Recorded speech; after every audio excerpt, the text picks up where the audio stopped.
Hi, everybody. I'm Valerie Gilchrist, and I'm broadcasting from Augusta, Georgia. And this is Esther's Purpose.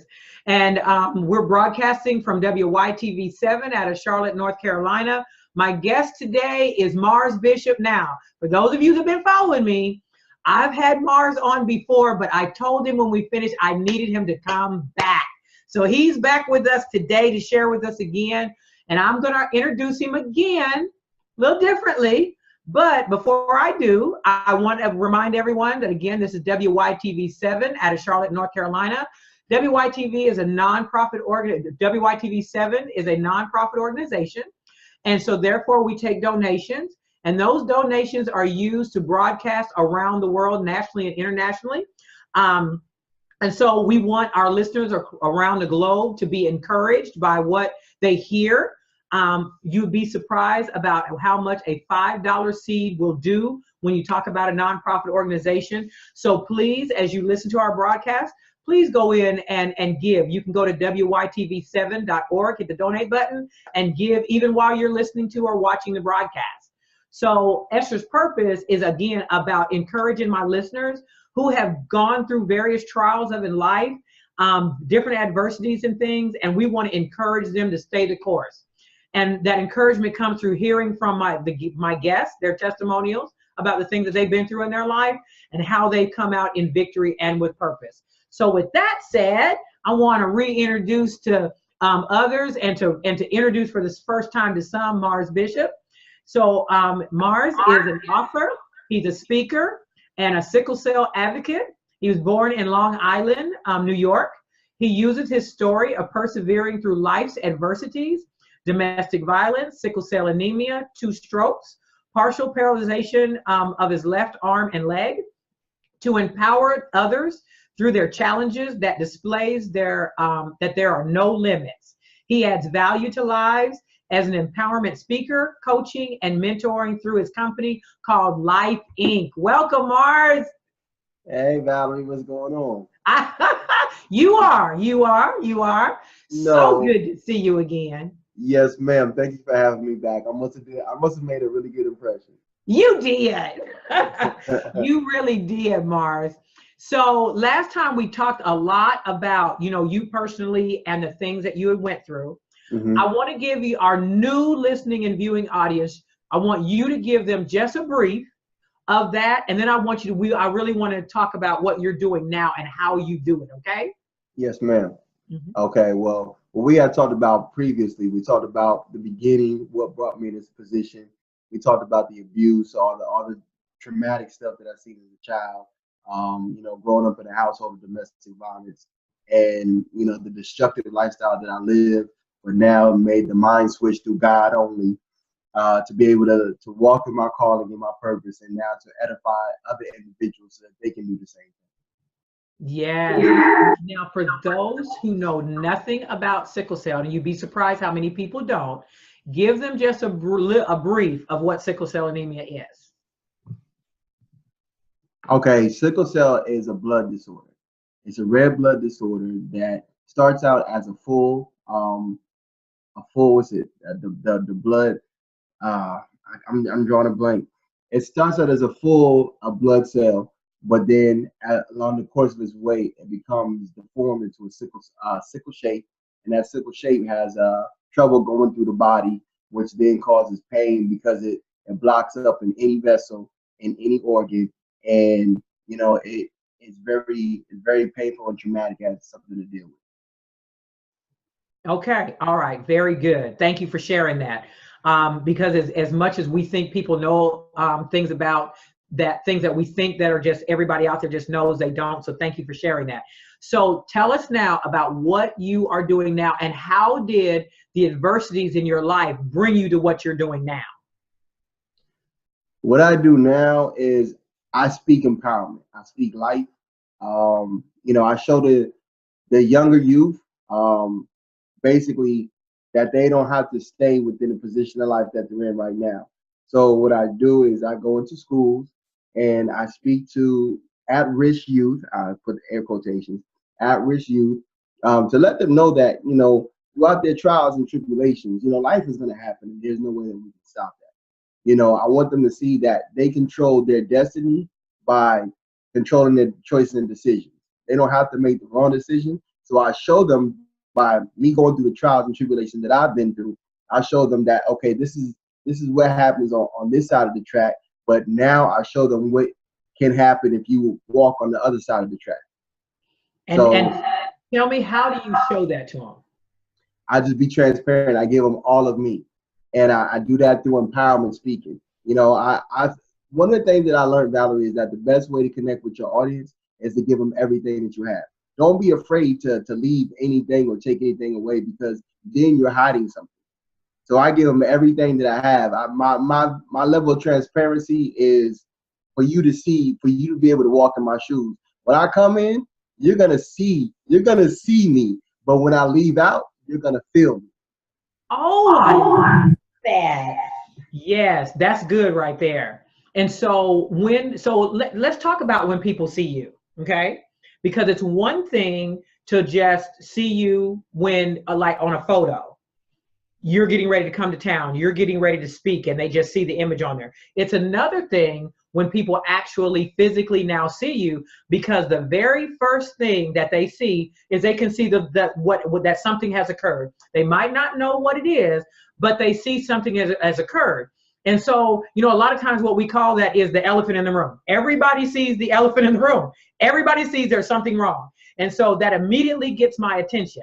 And so how do you address when you're getting ready to speak in front of people who really don't know you? They might know a little bit about your story, but they've never seen you. How do you address the elephant in the room when you walk on that stage and to get everybody to relax and be okay? I do just that. I bring the elephant into the room, you know, and I address it, and you know, I let them know, like, you see me, you know, you see the immobilized left arm, you see the way I walk in, and I ask them, I say, what's the first thing that you notice about me? And nine times out of 10, they'll say the way that you walk, you know, or they'll make some type of reference to it. And a lot of people have said, like, oh, you got one of the illest pimp walks. And I tell them, I'm like, yo, you don't know what it took for me to get this. You know what I'm saying? Like, it was years of preparation for me to be able to get this. So, you know, I use my story. Like I said, I use all of me, all of my transparency, just to get their attention. You know, I have no problem telling them, like, you know, I'm a product of rape. That's how I start every one, to let them know that I'm on the same playing field with you. You know, I'm no higher than you, and I don't think I'm better than you. I'm right where you are. But I show them that through those experiences, I've taken them and I've owned them. So you can't tell me anything about what I've gone through, because I own it. You know what I'm saying? It's like somebody trying to say, oh, you're not doing this or you're not doing that. But you can only tell me if I'm not doing this, if I'm not doing that, if I don't own it. But if I own it, there's nothing that you could tell me, you know? Yeah, that's right. And, you know, and that's good too, because I think that's what hinders us sometimes as speakers, is people can tell whether you're being genuine, whether you're not, whether you're hiding something, you know, in how you present yourself or even how you're speaking. They can feel it, especially what you were talking about hurting people. You cannot fool a hurting person. You can't. They can see right through you. So if you want to lose your audience quick, go out there trying to be fake, right? And not be really who you are. But, you know, I love your level of transparency, because most people don't have it. And they might not even have a physical manifestation. Theirs might not be. But the whole time they're there, they're trying to hide, you know, what has transpired in their lives. And they're trying to use maybe the letters about, you know, behind my name, right? Use, you know, photos or whatever, or their, you know, their PowerPoint display. They're trying to use something else so that people really aren't paying attention to them, or use these large words or whatever it is they have to do just to deflect, but not realizing that what's really going on is you're losing your audience, because your audience is already doing this. Okay, because you don't even have my attention. You are so right. You are so right. And you know, that's one of the things, like, when I work with people as far as coaching them, because I work with them as far as leadership and communication skills. And the first thing that I tell them Transparency is key. If you can't be transparent with your audience, then you don't need to be up there with your audience. You know, because like you said, they know if you're being genuine, they know if you're being real. You know, and I think that, like you said, we try to hide behind like, oh, I'm a doctor or I got this. Life don't care. You know what I'm saying? Life don't care. God didn't tell you that, oh, you're gonna be a BA. He didn't say none of that. But he did tell you that you need to be real and genuine. You know, and I think that's what he's given me, and that's the power that I speak to. Because when people hear me, it's about the passion. And I just did, just real quick, I did a phone conversation for an interview to go speak in New York.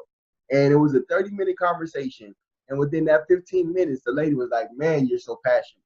And it's just because of my voice. I speak from my spirit. I speak from my soul. You know what I'm saying? And my soul has so much in it that it wants to say that it projects it in a way that you are going to feel every last single word. You are absolutely right. And you know, that's what when you and I first spoke on the phone, I was excited just from our conversation because, you know, just for the benefit of my listening audience, again, I'm Valerie Gilchrist. This is Esther's Purpose. We're broadcasting from WYTV7 out of Charlotte, North Carolina. My guest today is Mars Bishop, and Mars is giving us a second dose of who he is and what he does, because I've asked him to come back and share with us again. But Mars, you're right. You know, I don't know why we want to hide our scars, but we do. I was actually talking to someone else when I was recording a program last week, and I was talking to her about, you know, this scar on my chest. And I had open chest surgery in 1997. And that scar to me was such a big deal. I mean, I used to wear, everything was like this, and, you know, it was about to choke me out. And because I couldn't take it, I didn't want people to look at it. And it took several years for me to wear something where you could see it. And the very first time I did it, the person talking to me was looking straight at my chest. Could not look at me in my face. And it just distracted me to no end, because now my biggest fear, oh, you're looking at that, right? And we don't realize that the things that hurt us in our lives, we mask it the same way, where I can close up my shirt where you can't see it. You know, we put on all kind of masks, whether it's letters behind our name, right? Or the stages that we've been on, or the circle that we're in, or the job, that title that we have, whatever it is, we try to put that mask on so people don't see the pain behind the mask. But no matter what you're doing in life, people need to see that you're genuine and you're real. And even if you're selling a product, I can buy your product if I see you're being genuine. Then all I can see is that you're being fake, right? So just like with you, when you get on that stage and people see you, because again, the elephant is in the room when you come out. As soon as you come out, they see it. You immediately grab their attention because they're going, okay, hold on, what's going on? And they're waiting to hear. So I think that is so great that you immediately address it. Yeah. What made you do that? Because like you said, when people look at you, I'm already at a disadvantage because you look at me, it's already in my mind subliminally. Like, I know you're looking at my arm. I know you're looking at my leg. You know, I know it's something that you're looking at. So like I said, if I own it before you say it, you can't tell me anything, you know, and therefore it can no longer damage me. So I had to it took me a minute to be able to address everything, because, you know, when you go from being 100 to 97%, it's like you're 3% short of what you were previously. And people focus on that 3% instead of what I have gone through to maintain the 97%. You know what I'm saying? So if I own the other 3%, I'm back full. I'm whole. That is great. That is awesome that you said that. Right. So tell me, how do you address the children? Because, you know, adults are one thing, children are different. When you come before an audience, and I'm talking fresh new audience that doesn't know you, do you present yourself differently with youth than you do with adults? No, because I'm me all the way around, regardless if I'm in. Now, I will have to tone it down to like elementary, but I don't really too much speak to elementary until they might get to like junior high. But what you have to remember is that these kids these days are so far advanced than we were at that time. These kids are telling me things that I don't know. You know what I mean? So it's like, okay, well, if you're telling me that, well, then let me tell you something. You know? But no, I just feel like every time I step in the room, Like I had a coaching client today. When I get on stage, I own that stage. That stage is mine for the duration of time that I'm up there. So whatever I'm up there talking about, you're gonna get 100% of Mars, like hands down. You're not gonna get anything outside of that. I'm gonna give you everything, whether you pay me or you don't pay me. I'm gonna give you everything that I was called to give, and I'm giving you my gift, and I'm leaving it as a present, so that way you can take it with you. Oh no, that was awesome. You said, I'm giving you my gift and you're taking it as a present. That is so awesome that you just said that. And I know you probably think, you know, she just gets excited about everything I say. What you say is exciting. It does. It so speaks to me when you do it. But I want to focus back on the younger people because, you know, as you know, our young people are struggling bad. They are really, really struggling. And even though their struggle is not a physical manifestation, it's just as critical what they're struggling with today. So how do you speak to them differently so that they understand that their struggle is not going to take them out? Their struggle is not going to disqualify them. Their struggle isn't going to hinder them from being great, because there's greatness in them, but they just can't see it because of their environment. How do you help them? Well, I think you just said the most important thing. You said that they can't see it because of their environment. So when I go into any place, regardless if you're an adult or if you're a young adult, I see you for who you are, not for what you are. So as you said, I see the greatness already in you before you even can recognize it. So when I go in there, I'm going to talk to you from the place of where I was at that position. Like I know where I was at junior high. I know where I was at high school. So it's about being transparent in those areas of life where I was at that particular time. And then once I can get you to understand that I've been there, you know, then I can bring you up to speed. Like, okay, this is what this is what this looks like, and this is where you're headed to if you don't make the proper adjustments right now. You know, and one thing that we always have got to remember are people, hands down. You know what I'm saying? Mm-hmm. And there's nothing different between me and you except for that you're a woman and I'm a man. Mm-hmm. But at the end of the day, you are still a person.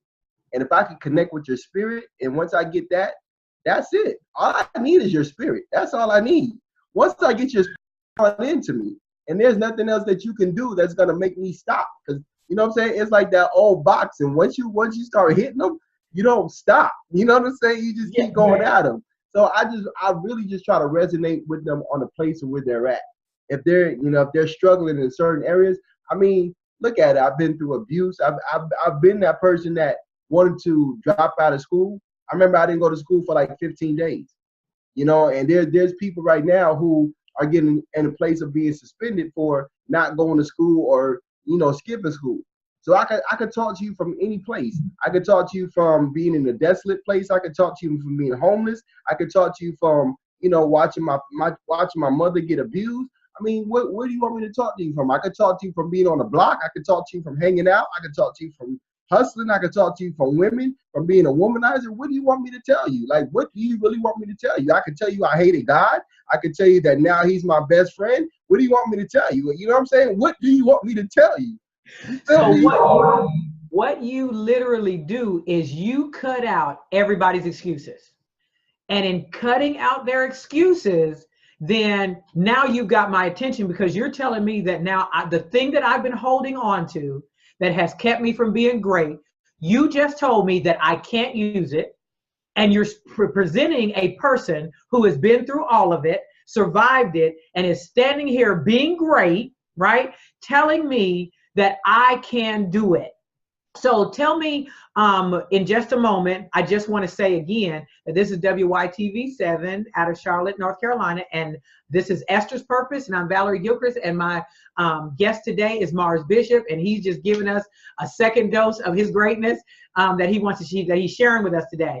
So Mars, so tell me this, after you finish, and you know, I'm sure people come up and talk to you, whether they're the grown-ups or the kids, and they want to encounter you a little closer. They really want to engage with you some more. But especially those young people, and I mean, I don't want to discount adults, because, you know, even though we're adults, we're kids on the inside, especially depending upon how we're wounded. We still act like those little children. Yes, ma'am. But I want to talk about those kids, because our kids are in just such a dire straits today. Without, I mean, I have a grandson at 17. He's a superhero fan, and I was never a big superhero fan. But over the last several years, I go to all the superhero movies. I love them. You know, I'm a great fan. I love Thor, and I love the Black Panther, and I love Wonder Woman and Batman, Superman, Rivals. I mean, I love all of it.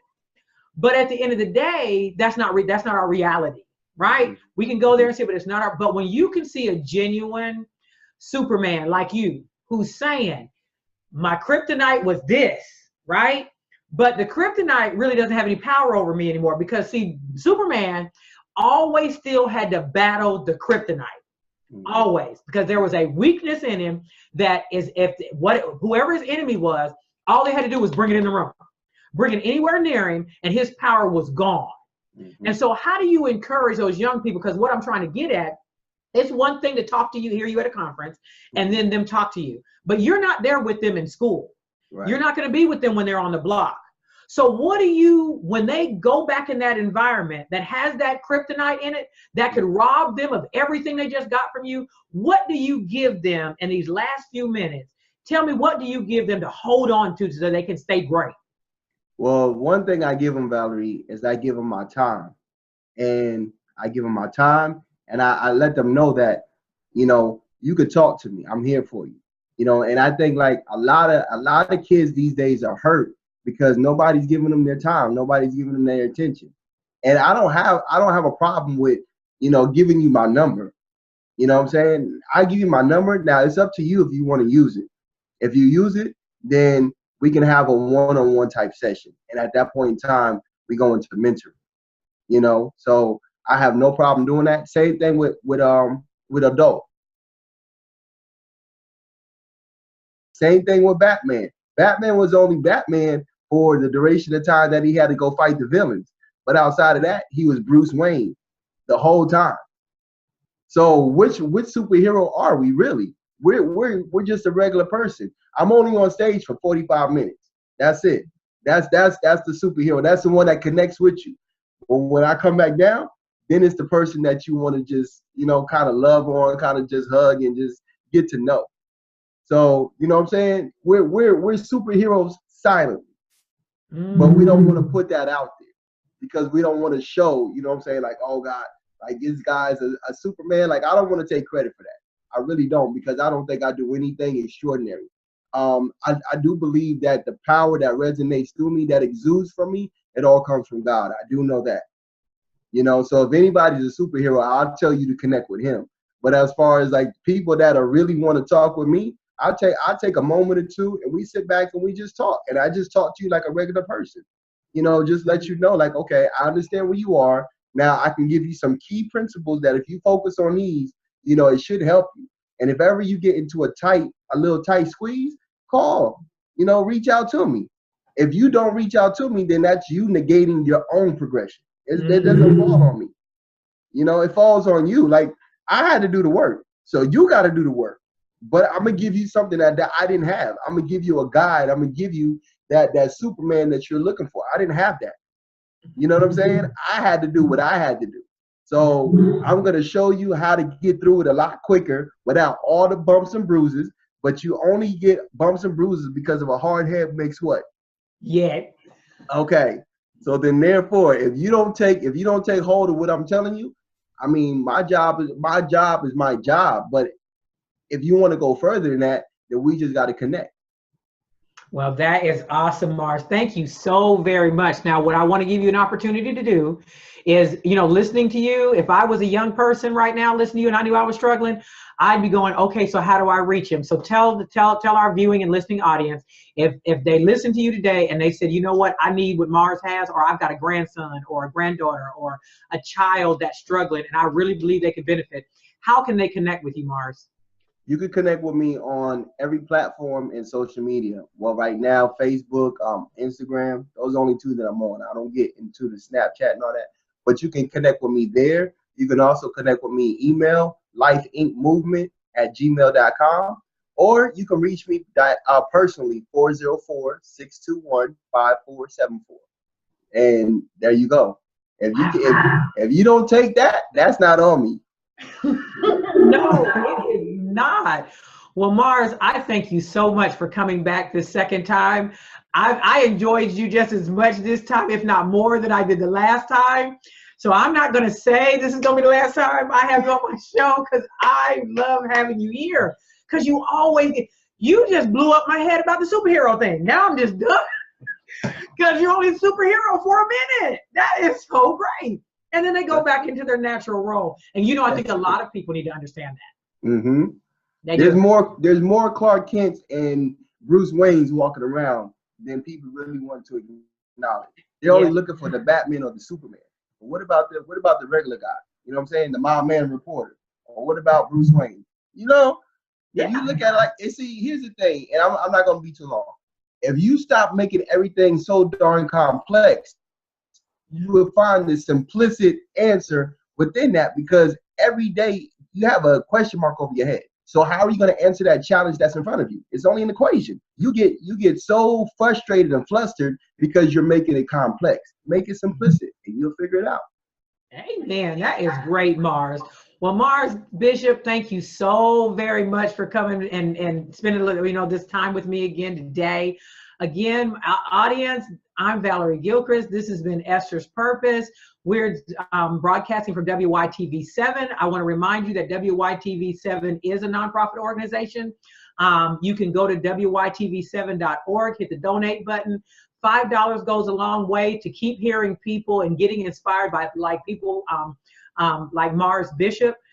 Keep them coming on the air nationally and internationally. You never know who's listening and who might be at the end of their ropes that needs to hear what our guests have to say. Follow us on Facebook. You can go to WYTV7.org, their website. You can go to Esther'sPurpose.org, to my website. You can follow us on Facebook. You can go to Esther's Purpose on Facebook. WYTV7 is also. Like us, follow us, share. Look at what we have to offer. Invite your friends in to have them watch it. We're out there making an impact and doing some great things out there to keep people living and not just surviving, but thriving in their life, seeing that there is light at the end of the tunnel. Thank you all so much, my audience. We'll talk to you again real soon. Thank you. Bye-bye. Bye-bye.